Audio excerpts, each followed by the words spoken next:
finally back with a review of Iron Man 2. I was lucky enough to be at the London premiere of the film, so I'm going to bring you my thoughts and impressions before its general release this Friday. Oh,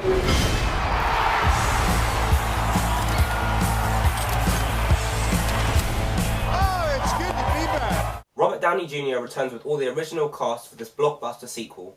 Tony Stark comes under pressure from the US military, who order him to hand over the Iron Man suit. Needless to say, he declines, fearing that the technology will get into the wrong hands, not knowing that it's already there. This leads to endless confrontations, new alliances, and battles against powerful new forces.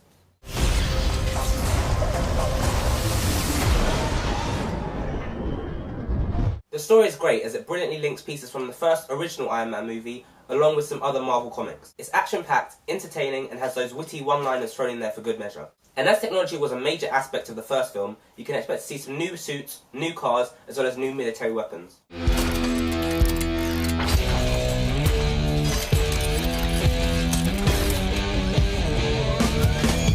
Unsurprisingly, the star-studded cast bring on some great performances, especially from Robert Downey Jr., Mickey Rourke, and Scarlett Johansson, who have some brilliant stunt scenes. The visuals are also amazing too, whether it's the endless fireballs, explosions, or well-crafted fight scenes. You action junkies will love this film. Ready. Come on!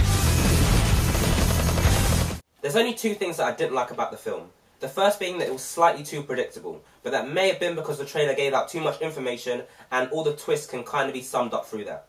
The second being that the ending was slightly anticlimactic. From the first film, we expect there to be small fights from the beginning and then a large boss battle at the end. But this film had brilliant fight scenes throughout, until you got to the end, where the last fight scene seemed kind of rushed and a bit of a letdown. That said, overall, Iron Man 2 is a brilliant film and will be enjoyed by tech fans, comic fans, and action fans alike. The film's non-stop action will definitely keep you engaged from start to finish.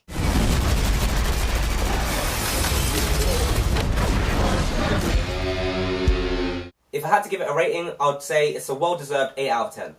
It's a brilliant film, and even though it may be a victim of its own success and not being able to live up to the success of the first film, it's a definite must-see and will probably be one of the biggest grossing films of the year. So check it out from April the 30th in the UK and May 7th worldwide. Without spoiling the surprise at the end, there's a special scene after the credits. All you die-hard Marvel fans should definitely stick around right to the end, as it reveals who will be in Marvel's next big release. Even if you're not a big Marvel fan, you should still stick around to the end. Even though you might not understand the reference, I'm sure you'll find out soon enough. That's all for this review. I hope you enjoyed it, and if you want to see more, don't forget to subscribe. Also, comment and like below. If you have any questions, I'll try to get back to you, and I'll see you next time.